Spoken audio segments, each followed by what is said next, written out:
For 35 years, my husband went to the bank every Thursday, rain or shine, sick or healthy, whether the kids were small and crying at home or grown and already gone, whether we were struggling to pay bills or finally comfortable enough to breathe.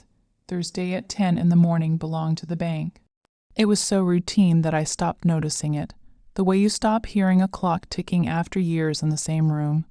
He would shower, put on the same gray jacket with the frayed cuff, kiss me on the cheek, and say the same words every time, "I'll be back soon." Sometimes he brought pastries. Sometimes he didn't. Sometimes we talked before he left, sometimes we didn't. It was ordinary, safe, predictable, and for decades I believed that predictability was proof of honesty, that a man who never missed a Thursday couldn't possibly be hiding anything. I was wrong in a way so complete it felt like my entire life had been written in invisible ink, only to be revealed all at once. My husband Daniel was not a dramatic man. He didn't shout, didn't drink too much, didn't gamble, didn't disappear for days. He worked as an engineer for most of our marriage, left the house early, came home tired, complained about traffic and office politics, and fell asleep on the couch halfway through the evening news. We raised 2 children together.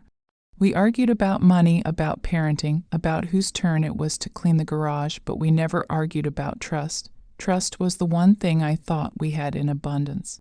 When friends talked about secret accounts or hidden phones or mysterious trips, I would listen with a quiet sense of superiority, convinced that our marriage was built on something sturdier. 35 years is a long time to believe a story. It's even longer to realize you never knew the ending. The bank itself was a small, old building downtown, the kind that still had heavy doors and tellers who recognized you by name. Daniel used to joke that he liked it because it reminded him of his father, who had banked there his whole life. Some things shouldn't change, he would say. I never questioned it.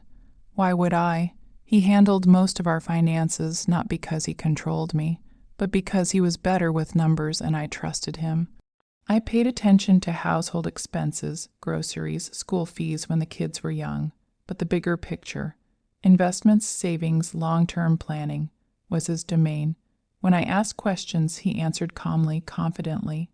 "We're fine, we're on track, we'll be okay." Those words carried me through years of uncertainty, through layoffs and health scares and nights when I lay awake wondering if we'd saved enough for retirement. It was on a Thursday, of course, that everything began to unravel. Daniel had been gone longer than usual. I remember checking the clock, then checking it again, irritation bubbling up for no real reason. He was usually back by noon at the latest. It was nearly 2. I told myself the bank was busy, that maybe he ran an errand afterward, that I was being silly. Still, a strange unease settled in my chest, light at first, like a whisper. When the phone rang, I expected to hear his voice apologizing for being late. Instead, a woman spoke, formal and careful, asking if I was Mrs. Daniel Harper's wife. I corrected her automatically. No, I was Mrs. Harper, Daniel's wife, and she apologized again, then asked if I could come to the bank as soon as possible. There had been an incident, she said. Nothing dangerous, she assured me, but it would be best if I came in person. I drove downtown with my hands trembling on the steering wheel, my mind racing through possibilities that all felt absurd. Maybe Daniel had fainted. Maybe there was a mix-up with paperwork. Maybe it was a minor accident, a misunderstanding blown out of proportion.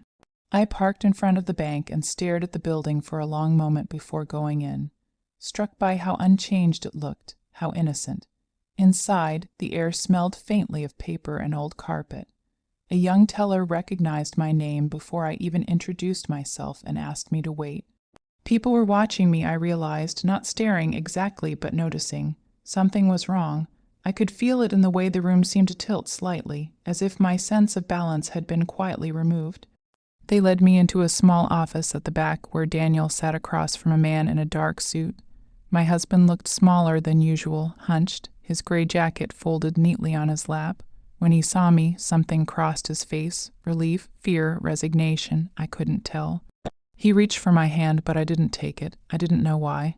I just felt suddenly distant, like he was already slipping away from me. The man in the suit introduced himself as the branch manager and explained slowly and carefully.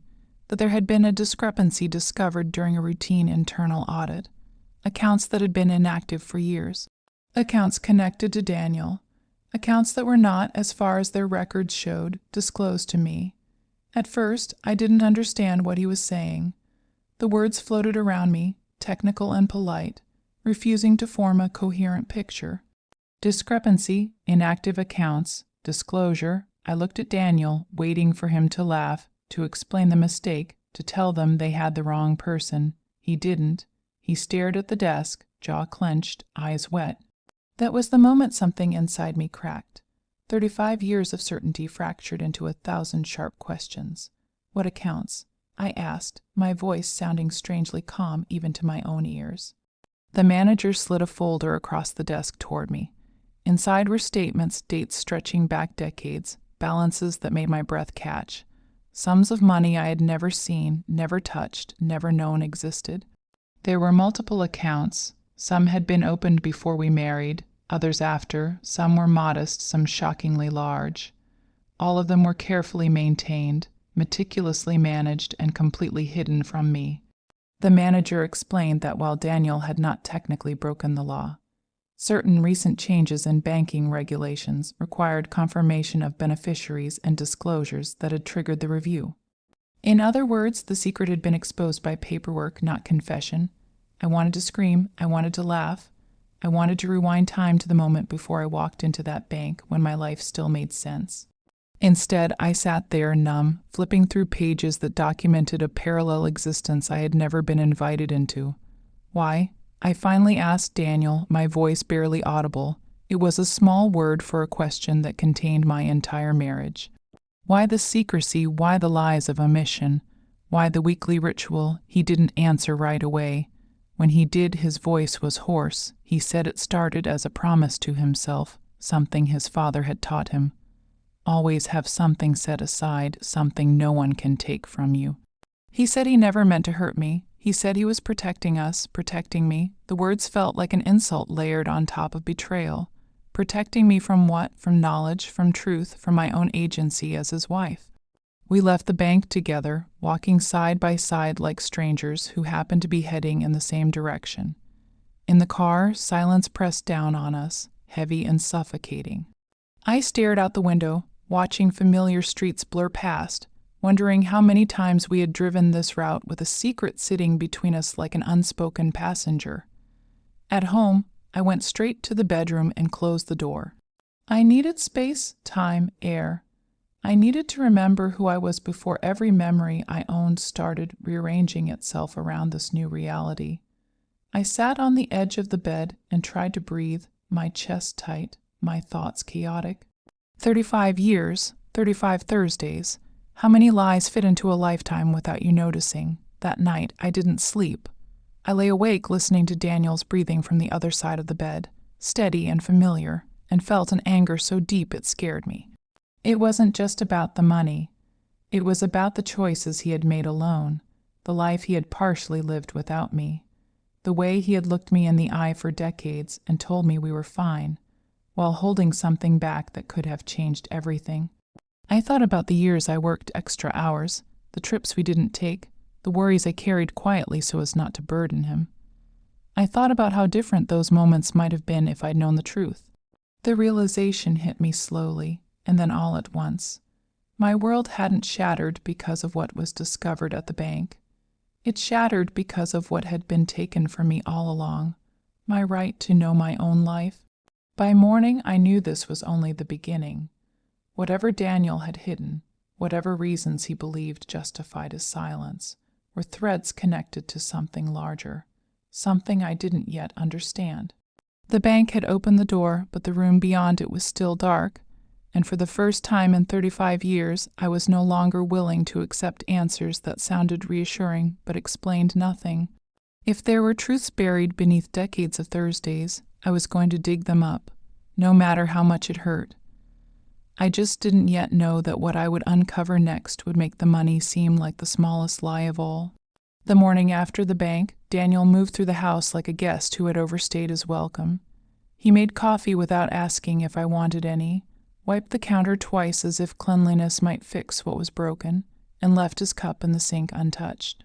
I watched him from the doorway, trying to reconcile the man I saw with the man I thought I knew. 35 years of marriage does not disappear overnight, but trust can. It slips away quietly, leaving behind a hollow familiarity that feels worse than anger. I wanted to shout at him, to demand explanations, to unload every question pounding in my chest, but something held me back.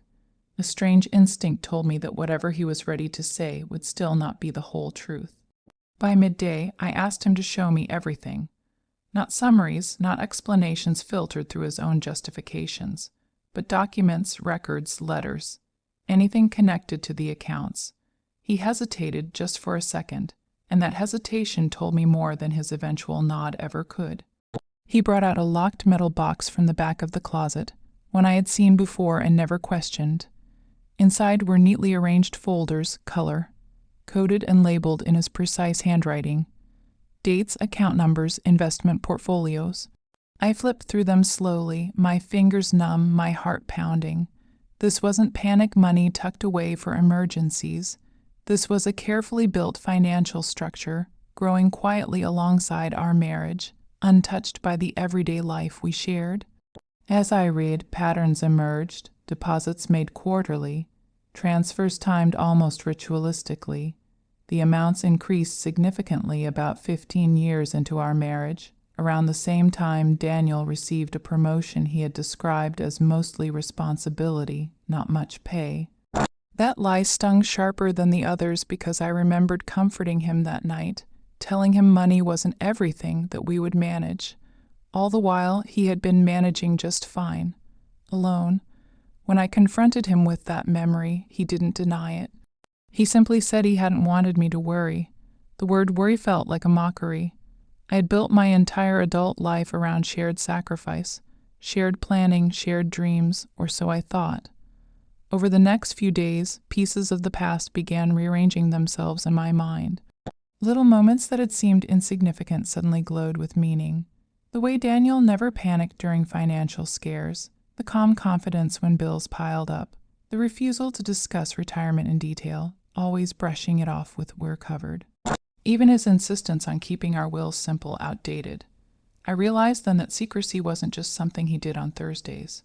It was woven into the fabric of our life together, and yet there was something else beneath it all, something I couldn't quite name. The money explained the method, but not the motivation. People don't hide entire financial lives for decades without fear or guilt. It was our daughter, Emily, who unknowingly pushed me closer to the truth. She came over one afternoon with her children, filling the house with noise and chaos. And for a few hours, I almost forgot the weight pressing on my chest. While she chatted in the kitchen, she mentioned casually that Daniel had once helped her secure a loan during a difficult period, years ago, without telling me. Dad said it was better if you didn't know, she said lightly, unaware of the way her words sliced through me. I smiled and nodded, my hands gripping the counter until my knuckles turned white. Another secret, another decision made for me, another piece of my own life handled behind my back. That night, after Emily left, I asked Daniel about it.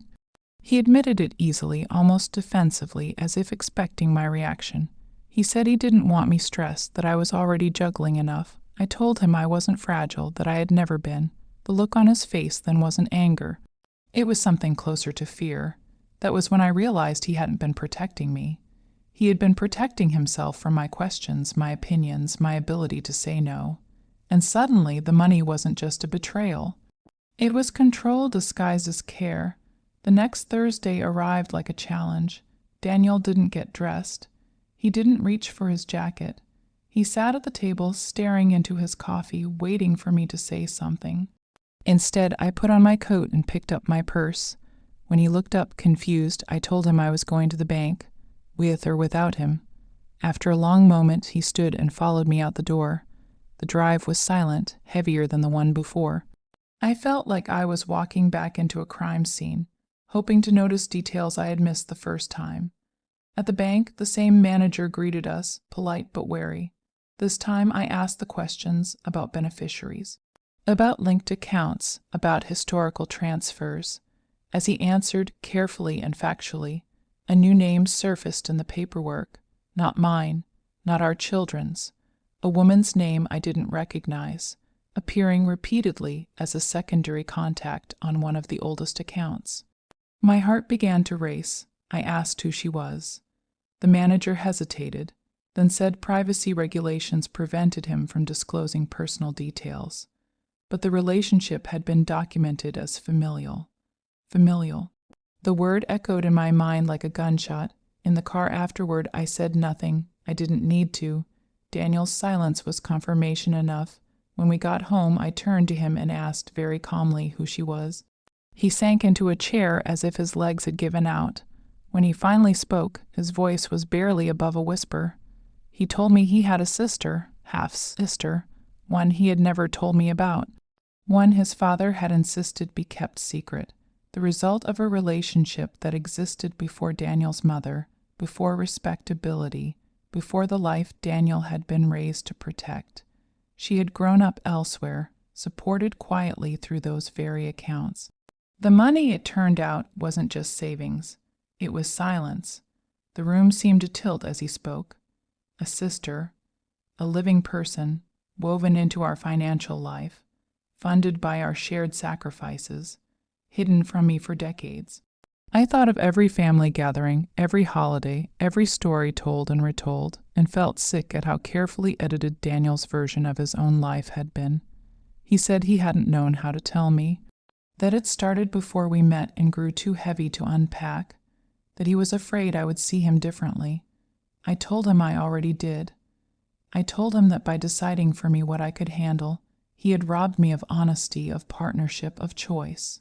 What shattered me most wasn't the existence of the sister. It was the realization that Daniel had lived with this secret comfortably, that he had gone to the bank every Thursday not out of obligation, but familiarity. A ritual of maintenance, not just of accounts, but of lies. I asked him if she knew about me. He said yes. She knew everything. That answer burned. Somewhere out there was a woman who knew my life better than I knew hers, who understood my marriage in ways I never had. The imbalance was unbearable. Over the following weeks, more truth surfaced. Letters tucked into folders. Old correspondence I had never seen. Proof that Daniel had visited her over the years under the guise of work trips. Proof that our money had supported not just her survival, but her comfort, college, a home, stability. I wasn't angry at her. I didn't even know her. My anger was reserved for the man who had looked at me every day and chosen silence over trust. One evening, as the weight of it all pressed down on me, I realized something else, something even more unsettling. The bank hadn't shattered my world by exposing hidden accounts. It had merely cracked the surface. What lay beneath was a lifetime of decisions made without me, truths held not out of necessity but convenience. And if Daniel could hide a sister, a fortune, and decades of truth so seamlessly, then I had to ask myself the question I had been avoiding since that first Thursday. What else didn't I know? As I lay awake that night, staring at the ceiling, I understood that the story of my marriage was no longer about discovery. It was about reckoning. And the next truth waiting to come to pass would not be uncovered by documents or audits, but by confronting the people and choices that had shaped a life I was only just beginning to see clearly. What I didn't yet know was that the next revelation would force me to choose between the past I had lived and the future I still had time to claim. After the truth about the sister surfaced, the house no longer felt like mine. Every room carried echoes of conversations I thought I understood, moments I had trusted without question. Daniel tried to speak to me in the days that followed, but his words seemed to dissolve before reaching me, as if the air itself refused to carry excuses and more. I moved through my routines mechanically, laundry, dishes, grocery lists, while inside something fundamental was breaking down. I wasn't grieving just a betrayal. I was grieving the version of myself who had believed in a marriage built on mutual honesty. That woman felt naive now, and the loss of her certainty hurt more than any anger I could summon. One afternoon, I asked Daniel for her address. He looked up sharply, fear flickering across his face, and in that moment I knew I would go whether he gave it to me or not. He tried to argue that it wasn't fair, that dragging her into this would only cause pain, but I stopped him. She had been in my life for decades without my consent. I deserved to see the shape of that reality with my own eyes. When he finally handed me the slip of paper, his hands were shaking. I realized then that he had always been afraid of this moment, not because it would hurt me, but because it would collapse the careful walls he had built to keep his worlds apart. The drive to her house felt surreal. The neighborhood was quiet, modest but well kept, the kind of place where people wave politely and keep their lawns trimmed. When I parked in front of the address Daniel had given me, I sat in the car for several minutes, gathering the courage to step out. This was not a confrontation fueled by rage. It was a confrontation fueled by a need to reclaim my own narrative. When the door opened, I was met by a woman only a few years younger than Daniel, with the same eyes, the same set of the jaw. There was no mistaking the resemblance.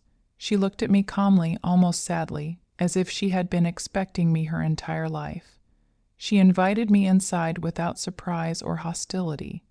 The living room was warm, lived in, filled with photographs. Her children, her grandchildren, holidays I had never attended. Evidence of a full life, supported quietly from the shadows of mine. She offered me tea. I declined. For a long moment we sat in silence, studying each other. Two women connected by a man who had decided we were too fragile to share the truth. Finally, she spoke. She said she was sorry. Not in a dramatic way, but sincerely, as if the apology had been rehearsed over many lonely years. She told me she had never wanted to be a secret, that the arrangement had been decided long before either of us had a say in it. As she spoke, I felt my anger shifting direction. She described growing up knowing she had a brother who could never acknowledge her, a father who loved her quietly but denied her publicly. The money had come with conditions. No contact, no disruption, no questions. Daniel, she said, had continued the arrangement out of obligation and guilt, not malice. She had known about me from the beginning, about our children, about the life he built. She had respected the boundaries he set, believing it was the price of stability. Listening to her, I realized something uncomfortable. We were both victims of the same lie, just positioned on opposite sides of it. When I left her house, I didn't feel relief. I felt clarity. Daniel's secrecy wasn't about one sister or a handful of bank accounts. It was about his lifelong habit of choosing the path that required the least emotional risk for himself, even if it meant denying others their truth.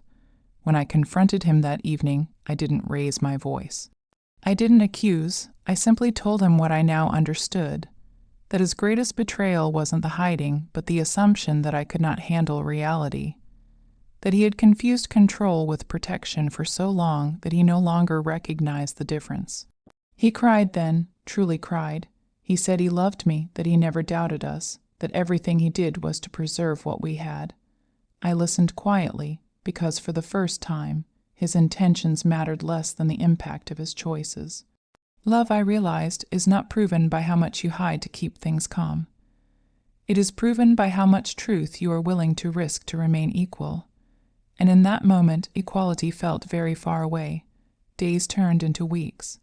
We lived together in a fragile truce, polite but distant, both aware that something irreversible had happened. Friends noticed. Our children sensed it. I began to see how much of my identity had been wrapped around the role of wife, of partner, of the one who trusted. Stripped of that certainty, I felt unmoored. I started walking alone in the mornings, thinking about who I was before Daniel, before marriage, before compromise became habit.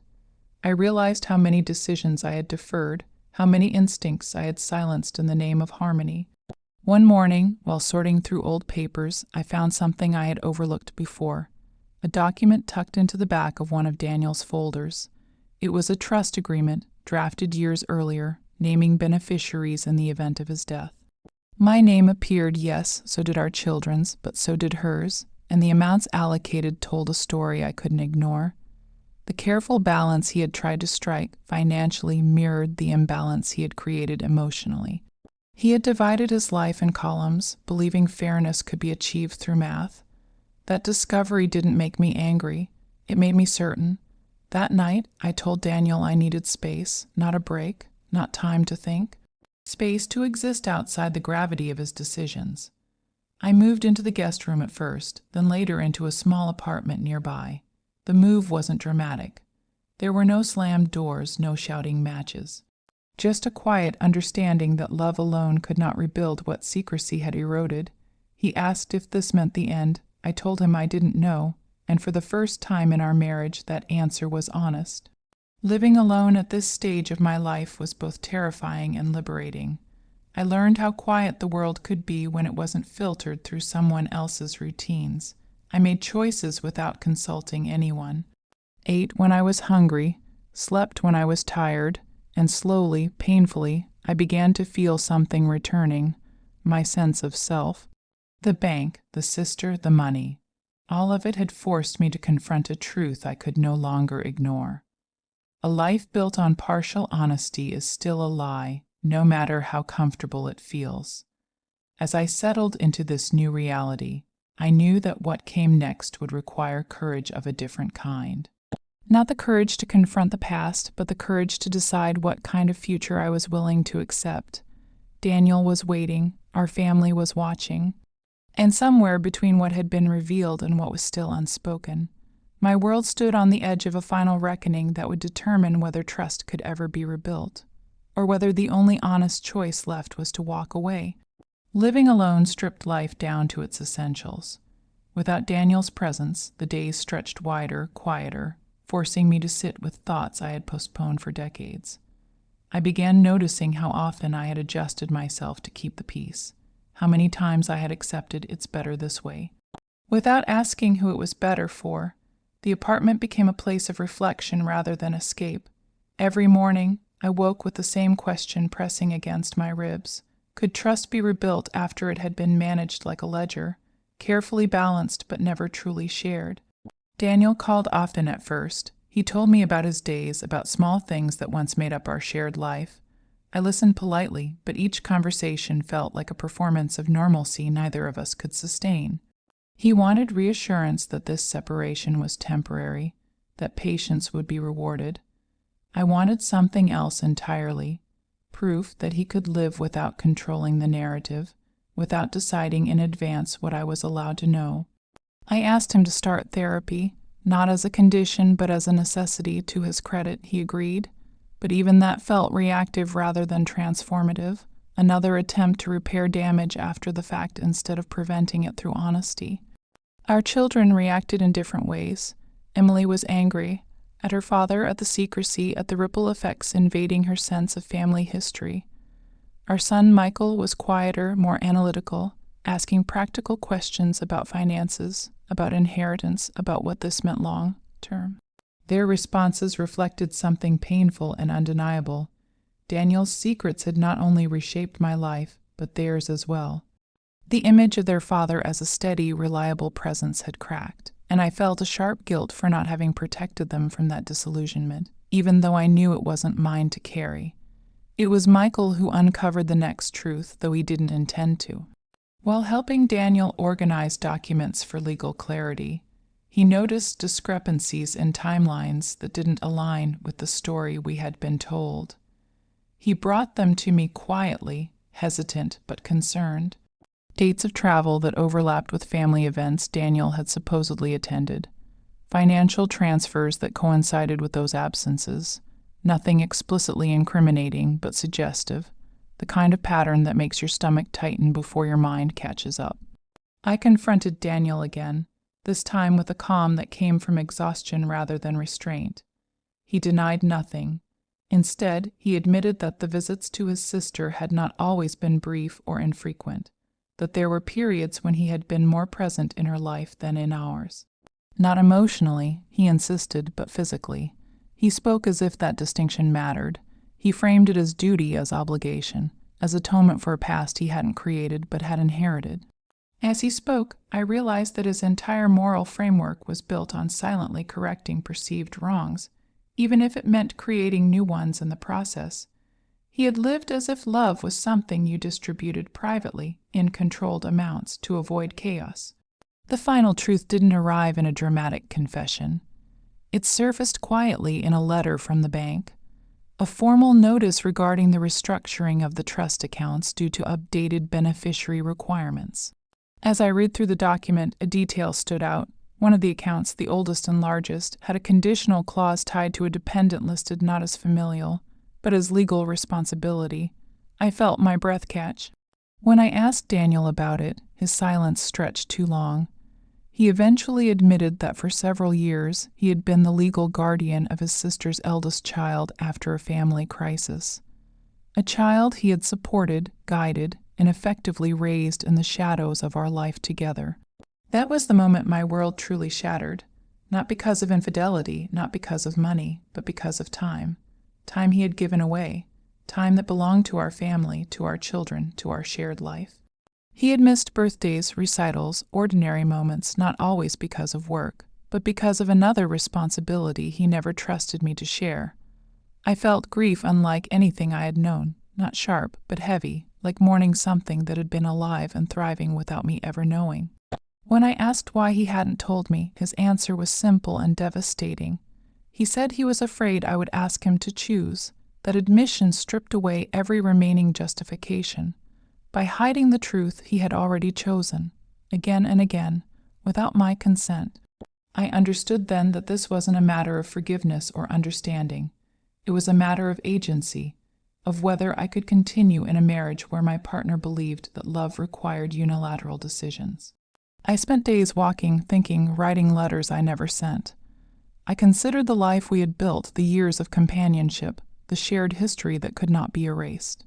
I also considered the future, what it would mean to return to a partnership where transparency was something I had to negotiate rather than expect.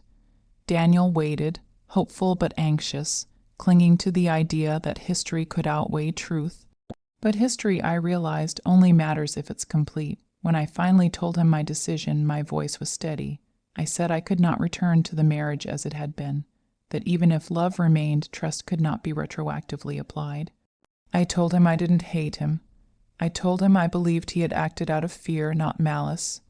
But fear left unexamined becomes harm, and I had spent too many years living with consequences I never agreed to. The separation became formal soon after.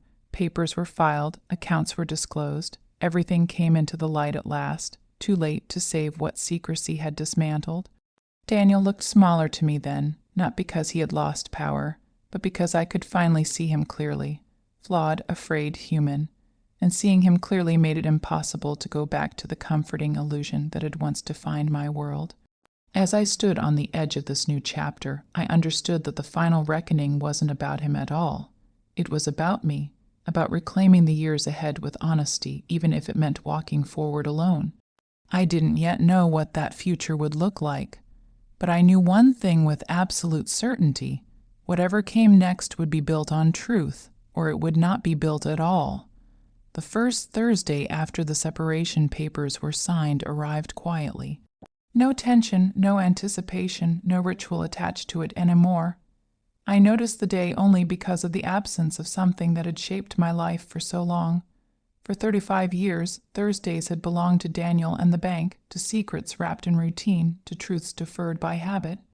Now it was just another day, and the simplicity of that realization felt heavier than any confrontation we had endured. I made coffee slowly, sat by the window, and understood that the most powerful changes rarely announce themselves. They simply settle in, undeniable and final. In the months that followed, life reorganized itself around honesty. The legal process was calm, almost sterile, stripped of drama because all the drama had already been lived internally. Assets were divided. Accounts that once existed in shadows were placed plainly on paper.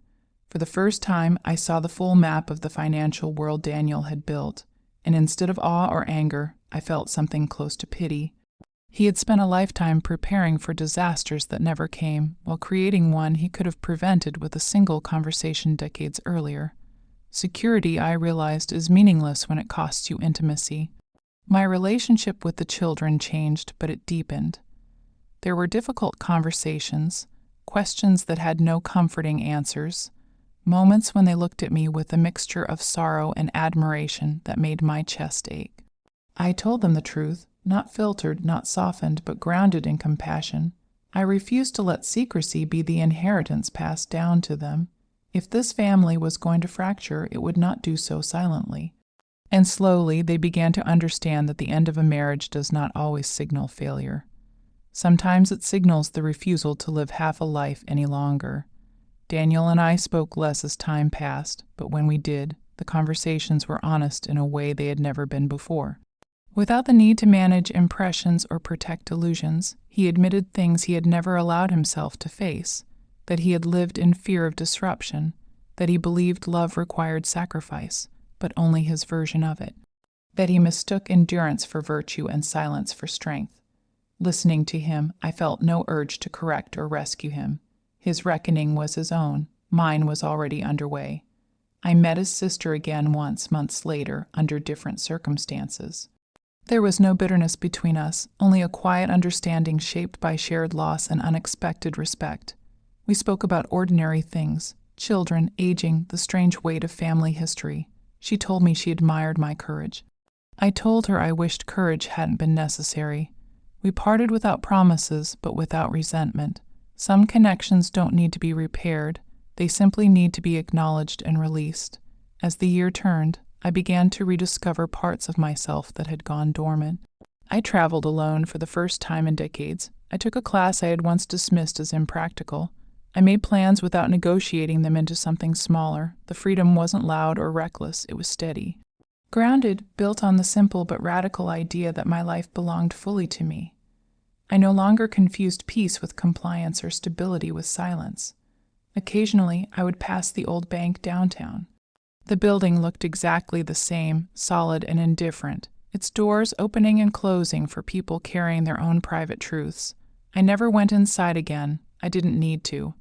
The bank had served its purpose, not as the keeper of money, but as the place where my illusions were finally audited, where the cost of secrecy was calculated and the balance no longer made sense. Looking back now, I understand that my world did shatter that day, but not in the way I once believed. What broke was not my life, but the false structure holding it together.